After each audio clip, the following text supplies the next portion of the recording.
BoLS fans, AdamHarry, and back again with a very special guest. I'm StableAbe. And we're taking a look at the new Star Wars Armada ships. We have the Phoenix Home expansion pack here and the Imperial Light Cruiser expansion pack here. So both of these boxes / clan packs are brand new Wave 5 ships. Pretty cool stuff. Abe, you're our guest. Which one do you want to start with today? Let's go start with this Phoenix Home, I think. All right, let's do it.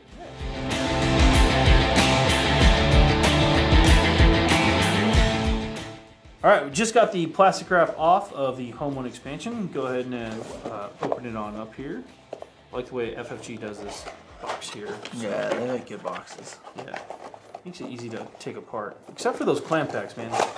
Clam packs are always hard. Yeah, those things are rough. But they came up with a really good way of yeah. displaying their ships like that. Yeah, this is really cool. And that's everything in the box. In the box. So we've got the ship here. It's a decent sized ship too, you know? Yeah, I think it was just slightly larger than it could be to fit in a clam pack, which is probably why they put it in one of these type of boxes, but it still displays the ship really, really cool. Pop it out here without, you're not going to break it. The actual model's a little bigger than I thought it would be. Yeah? Yeah. Let's take a look at that model real fast and zoom in. It's a really cool looking ship, though. It's a really cool looking ship. I don't know if you know, these wings on the back are kind of supposed to fold, I think. They don't obviously on this model, but okay. This is an old Clone War era ship.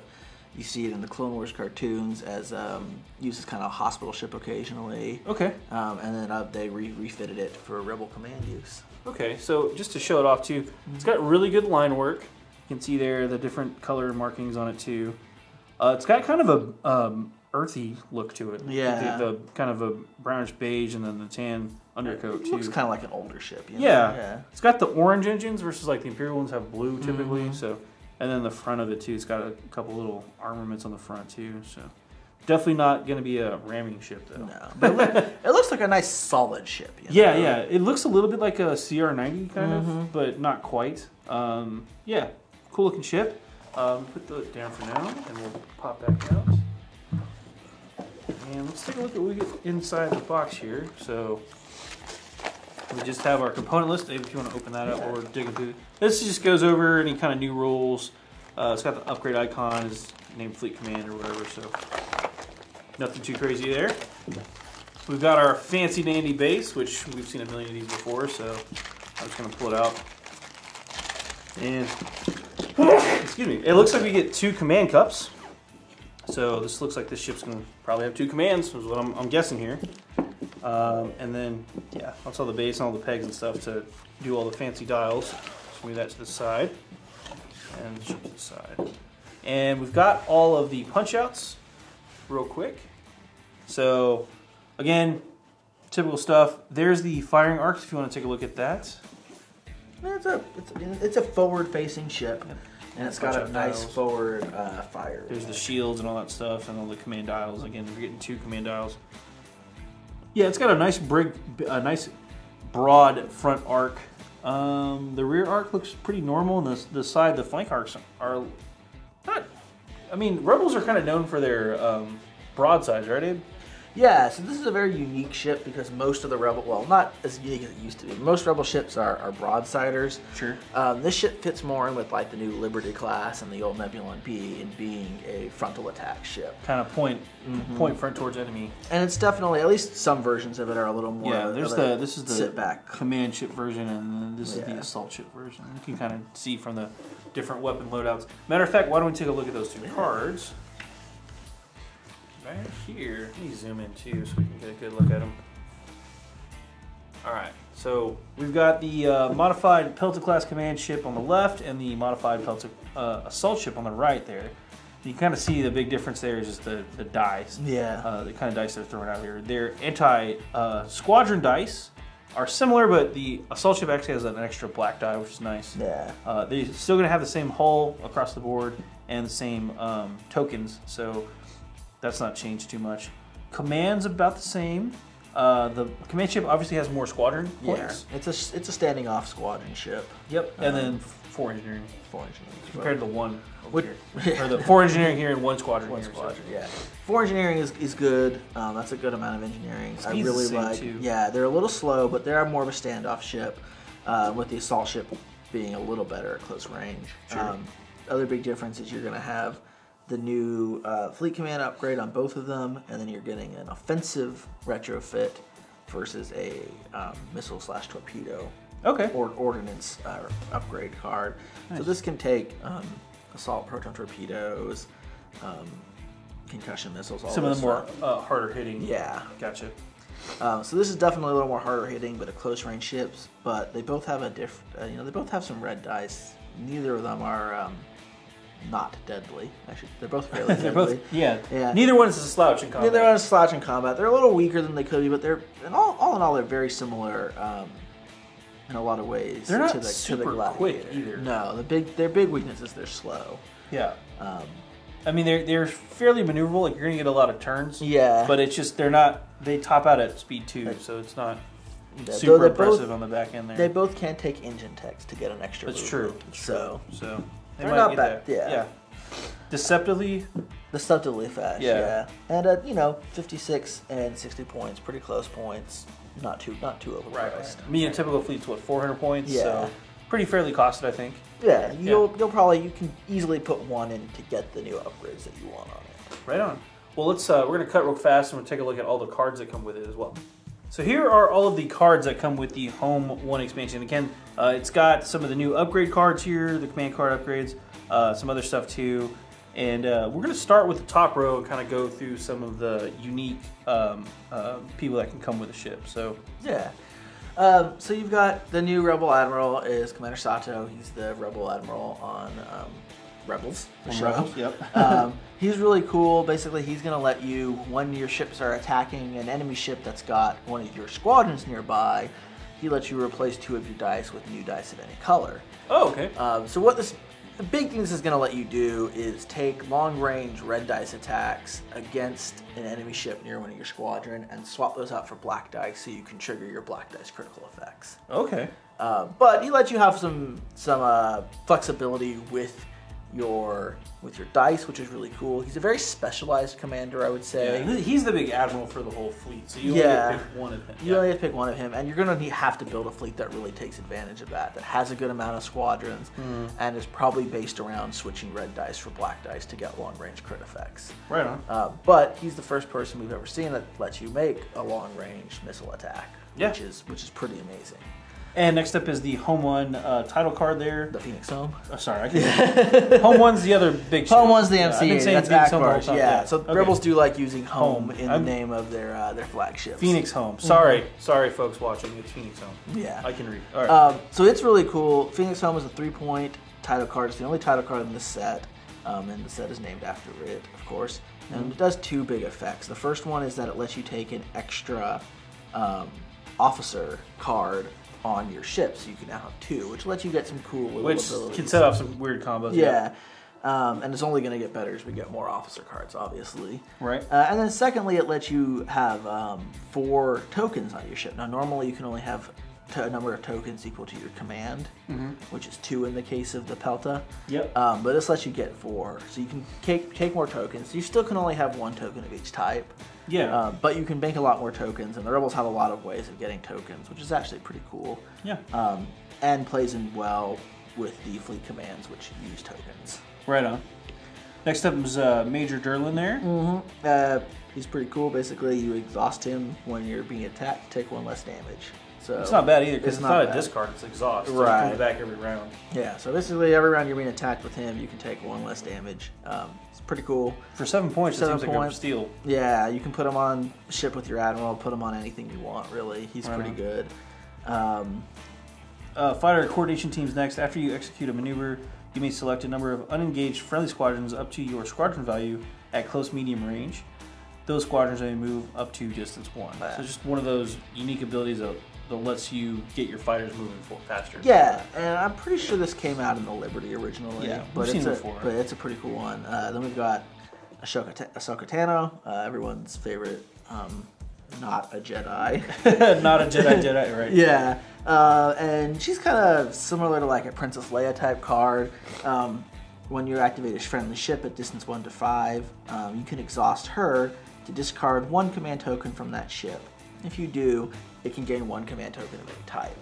So So she lets you change your tokens out to different things, which is pretty cool. Could be handy. Yeah. A little flexibility. Yeah. It's cheap and it lets you have the token that you need at the right time. So you can, if you have an engineering token, but you really need that navigation token to trigger your engine text or something, you can switch that out. Right on.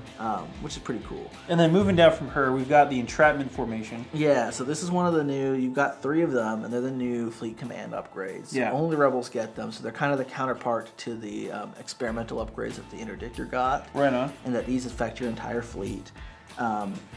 Basically, you've got entrapment formation. You can only have one of each. They're all unique. They're all unique. At the start of your ship phase, you can discard this card or spend a navigation token. So that's, again, why having those extra tokens is useful. If you do, until the end of the round, each friendly ship may change its speed by 1 during its determined course step.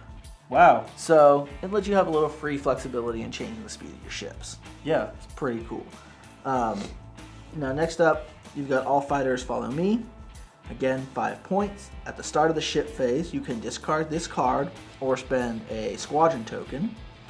If you do, until the end of the round, the speed of each squadron that a friendly ship activates is increased by 1 to a maximum of 5 until the end of that squadron's activation. That can make some pretty slow ships not so slow, and can make some fast ships very quick.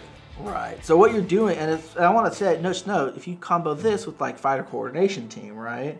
You can take those B-wings that are speed 2 and basically make them speed 4 for your game. It's which is pretty good. Yeah, that's not bad at all. So the Rebels now have a lot of ways of getting their slow fighters where they need to be. Right on. And then lastly, you've got shields to maximum. This might be my favorite. It's a real easy one. I think everyone's going to like it. There's not really any trick to it. Yeah. Start of the ship phase, you can discard this card or spend an engineering token. And if you do, until the end of the round, before a friendly ship reveals a command, it may recover 1 shield. Wow. So just get free shields back. Just get free shields every turn. Every turn, one of your ships can get a shield. So these are pretty cool.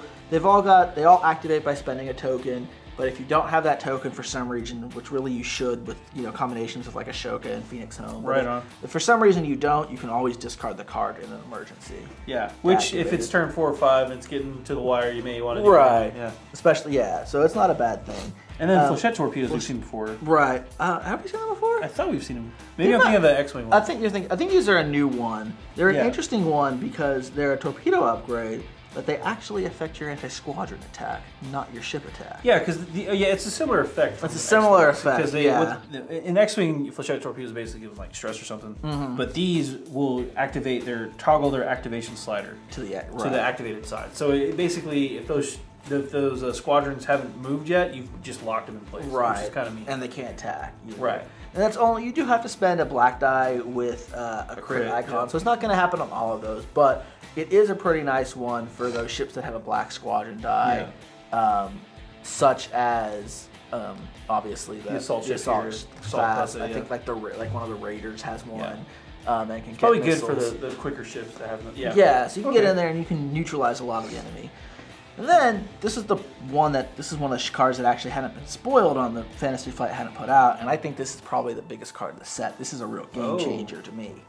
So it's a 6-point offensive retrofit ability or upgrade, and it's called Rapid Launch Base. Okay. There's a lot of text on this card, but what it does is it says, before deploying your fleet, you may set aside a number of your friendly squadrons next to your ship card, and it's a number of squadrons equal to your squadron value. Right, so for instance, if we were doing the command Pelta ship here, right, we could set aside 3 squadrons. 3 squadrons, so they would stay off the board, not deployed. We're going to use this as an example, so we got 3 squadrons. So what does that mean? Then you can activate this card by giving a squadron command. Right. For each squadron, you would activate with this command, which again, if you do a full command, not just a token, it would be 3. You may instead place one of your set-aside squadrons within distance 1 of this ship. Wow. It can't move this activation, but it still goes to attack. Yeah. So that makes it so that you can actually deliver bombers. Right. That's the big thing. Deliver bombers. You can keep your fighters safe until you need them in the fight. Wow. And then launch them at point-blank range. You don't have to worry about giving squadron commands on turn 1 to move things around. Right. Or your bombers or fighters not be with your fleet. I think that just opens up the game quite a bit. It's amazing. You can rush in there. I think this is actually going to be really good for some of the flotillas. Yeah. Because this is an upgrade that most of the flotillas can take. Oh wow! They can rush in there in the middle of the fleet and just pop out slow B-wings or any kind of squadron. Imperials or Rebels can take this upgrade.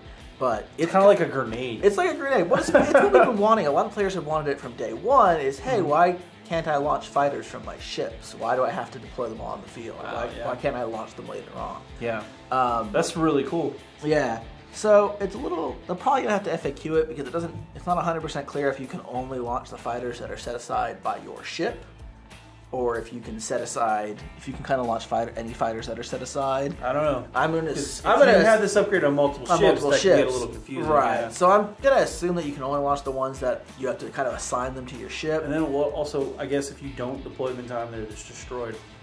Which again, I would assume, but again, the card is not. I mean, if the ships aren't deployed, any ships that aren't deployed at the end of the game would count as destroyed. Yeah, but it's not clear if you can deploy if that ship is destroyed, if they can't be deployed by a different ship now. Yeah. Well, with rapid launch base. Yeah. So good questions. I think probably be an FAQ, but I think this is a big game changer and is probably even more so than these really cool fleet command cards. Might change up the game a lot more how we play it. Well, with that said, let's take a quick look at the new Imperial Light Cruiser as well.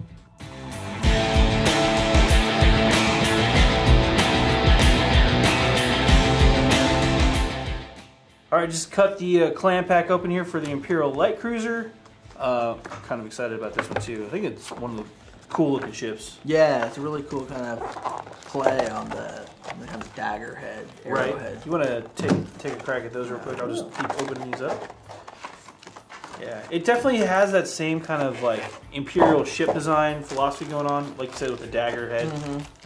We've got 2 command dials. I'm not going to open this up. This is just the base and the 2 command dials. So yeah, nothing crazy there. This has some of the new rules on there. I guess old rules, but it's contained defense token. So and then the ship, of course. I'm going to take a look at that. Just pop right up. I'm going to zoom in on the ship here. You guys can see it's got, again, some of the similar stuff. Kind of matches the Imperial design aesthetic. It's kind of cool. It's got the different colored gray plates. Yeah. It's got really good line work. Again, FFG's pre-paints are just fantastic. I like how they make the little, so the ship has a couple of like little quad laser batteries or dual batteries. I like how they actually make them stand out a bit without them they're not gonna get broken off. Right. And you can see the front ship here too. Looks really cool. It's a cool silhouette, I think. Coming at you, it's got the bridge up here, and of course the engines. This is Imperial, so the engines are blue. One of the things I like about the ship too is it's got the little docking bays on the side that you would see in like the Millennium Falcon. This kind of looks, if you looked at it from the side and you cut that off, it's a little bit like the Falcon. It's a similar sort of design. Yeah. I mean, it's actually a lot smaller than you think too. Yeah. Because if you ever seen like Rebels, like one of these ships is one of these ships is like about the size of the bridge on an interdictor. Oh wow. Yeah. So they're a fairly small ship, like a TIE. I think one TIE fighter docks in like this port here. Oh wow. Yeah. Okay, so they're really not huge. They're not a huge ship. It's a light cruiser, definitely. Cool. Well, let's take a look real fast at the punch outs. Yeah. Let's take a look at those, and then we'll look at the cards after that. So here are the punch outs. Nothing crazy here. Zoom out while we're doing it. Nothing crazy going on here. You've got all the new tokens and some markers and stuff like that. Here's what I know a lot of folks want to see, which is the firing arc of the ship. And it's a very kind of weird firing arc. It is. It has a really wide rear arc. That is weird. Yeah. You can see here the arc on the back is just ginormous. It's got, again, the weird flank shots there and the port and starboard, and then, of course, the front shots are just, I don't know. It's kind of odd. I don't know. Abe, would you want to do broadsides of this? It's got 3 dice. Yeah, it looks like a broadsider. This is definitely a broadside ship. Yeah. It's the closest the Imperials are, in a lot of ways, are going to get to like the CR90 or something. It's a light flanker. It goes on the side and it fires off 3 red broadside, which is a pretty heavy broadside. Yeah. And long range. So it's going to stay at long range and get those attacks off. Yeah. Cool. Well, let's take a look at the ship cards proper now. Here they are. You've got the command cruiser and the light cruiser, and I'm not even going to pretend to try to pronounce those. Arquintins Yeah. class cruiser. 5 hull a piece. It's pretty decent. Anti-squadron, we've got 1 blue here, a black there. 2 command across the board, 2 squadron here, 1 squadron there, and then 3 engineering. So these ships are very, very similar in that regard. Very similar. Tokens, 4 defense tokens, which is nice. Pretty quick, I think. Yeah, they're a decent speed. They're a weird ship because they do get 2 clicks on their turn, it's always at the end of their turn. Yeah, I was just noticing that. So when they're flying at like speed 3, they're gonna have to go straight and then turn at the end, which is a really weird setup. Obviously, they can use command tokens and stuff to help out a little bit. Also, important to note out that they don't have any braces in their defense tokens. They've got to contain instead. So a little interesting not to have a brace. Okay. And then as far as armament goes, pretty much the same across the board. They've swapped out the 2 blue die here for 2 black dice. Yeah. Across that. So you want to talk about upgrades, Abe? Yeah, they both got obviously the kind of officer command upgrade. We've got I forget the exact name for it, but the one that lets you take like engineering teams upgrade here, and then both have a defensive modification slot, like the shields, and they both have a turbo laser upgrade slot. And points-wise, 59 points here on the command cruiser and 54 points for the light cruiser. So I'd have to say I like the command cruiser for those 5 extra points. In the role that the ship is going to fill, I liked having the blue dice over the black dice. Okay. And having a little bit longer range anti-squadron. Yeah. But maybe you want to use your black dice for some reason. Fair enough. Let's pause real quick and we'll take a look at all of the cards that come with it.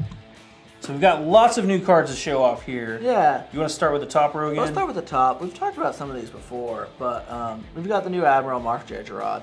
I believe he's the one who helps build the second Death Star in the movie. So he's from the movies. And his is kind of an interesting ability. Basically, during the friendly ship's determined course step, when it's moving, it can suffer 1 damage and change the first yaw value of its current speed to 2 instead of whatever it was until the end of its activation. So not by 1, it changes it straight to a 2. Okay. So it's kind of an interesting ability. It lets you have a pretty maneuverable ship. You could use it on the Arquintans, for instance, because if you remember, most of the time it doesn't have any. Yeah, it doesn't have the first one. Yeah, so you could use it, though it's only got 5 hull, so it is risky to take that damage. Yeah. A lot of people are really talking him up as a great ability for the victory. Okay, yeah. Because it's got enough hull that it can suffer a little bit of damage and it can use some of that. It can use a little more maneuverability. Okay. So, pretty cheap Admiral. Kind of useful in some situations. Not my favorite, but I can see why players would like him and how he could help out some Imperial ships. Then we got Minister Tua. She's one of my favorite upgrades. She is a unique upgrade. She takes up your captain slot or officer slot. Right. And what she does is she gives your ship an additional shield upgrade slot. Oh, nice. Yeah. So an extra slot. Yeah. Okay. Now you can't put her on a medium or large ship that already has a shield upgrade slot. But what she does let you do is give some of your ships, like the Arquintans itself, 2 defensive, those shield upgrades. So they can take 2 shields to make them pretty defensive. Yeah. I think it might be more points than you want to spend on them, but it's a good option. But in particular, she's going to be great for letting ships that don't have any shield upgrades take shield upgrades. Right. Like some of the Victory-class Star Destroyers, which can now get even tougher than they were. So, pretty cool little ability. Well, yeah, because those aren't medium or large ships with the shield up. Yeah, they don't have the icon, right. So adding her to those legal. Is pretty cool. Lets you have a little more flexibility on your ships. Cool. Well, what's up with the damage control officer there? This is another really cool one. So again, kind of that officer slot. And what she does is when you resolve the contain a critical effect, you can perfect the attack. You can prevent the attacker from resolving any critical effects. Oh wow! So normally contain, if you don't know, only prevents the standard critical turning a face-up card, but she actually lets you stop any attacks, like assault concussion missiles or APTs. Okay. So that's a pretty cool ability. Engineering team's not new, right? Engineering team's not new. We've already seen that before. Makes your ships a little more survivable. Okay. We've got 2 new title cards, which are both really cool, I think, for this Arquintans, and are a lot of the reason I think you would want to have an Arquintans in your fleet. Okay. So, Hand of Justice is, before you reveal a command, you may exhaust this title card to choose another friendly ship at distance 1 to 5 and ready one of its defense tokens. Ooh. So, this makes it a really great, flanking ship that's out of danger itself throwing those long-range red dice, and then it's going to say, hey, did my starter store use its brace already this turn? Well, now it can use it again. Let's get that brace back or something, you know. So it's pretty cool. And then Centaur is actually really cool because it acts basically like the same as the new relay ability. Yeah, from Wave 5. From Wave 5. Yeah, some of the ships have. But on a ship, when a friendly ship resolves a squadron command, up to 2 of its squadrons can be activated at close to medium range of you, of Centaur, instead of the main ship. Okay. So, and remember, this is not, you don't have to exhaust the card. So every time a friendly ship does it. Yeah, when another friendly ship. So any of your friendly ships that are activating can do that. That's pretty cool. And can basically relay through Centaur, just like they can relay through a Lander-class shuttle. Right. So Centaur can actually lead its own little fighter squadron and have the bigger ships acting as carriers through it. Nice. It's a pretty cool ability. We've got a new Turbo Laser ability also. Basically, it's 5 points. When attacking, you can exhaust this card to add 1 red dice to your attack pool. If you do, remove 1 red dice from your attack pool. No, it's just 1 die. 1 die, sorry. So you change them from whatever to a red. Whatever to a red, and it also lets you reroll. You get a kind of reroll out of it. Yeah. So it's kind of cool. You can because you can roll the dice first. You can roll the dice and first, then exhaust the card. Exhaust the card. Add the red die and remove a miss. And remove a miss. Exactly. Oh, nice. So it's a little kind of cool card. Lets you kind of get a free little reroll and change dice to a red dice if you wanted to. It's 5 points. There might be better turbo lasers, but it does make your ships pretty reliable here. Yeah. And then this is the best card in this expansion. Oh, I'm just going to go on record on saying that. Okay. So this is Reinforced Blast Doors. It's 5 points at the start of your ship phase. So not the start of the actual, not the start of the actual ship's activation, but the beginning of the ship phase. Okay.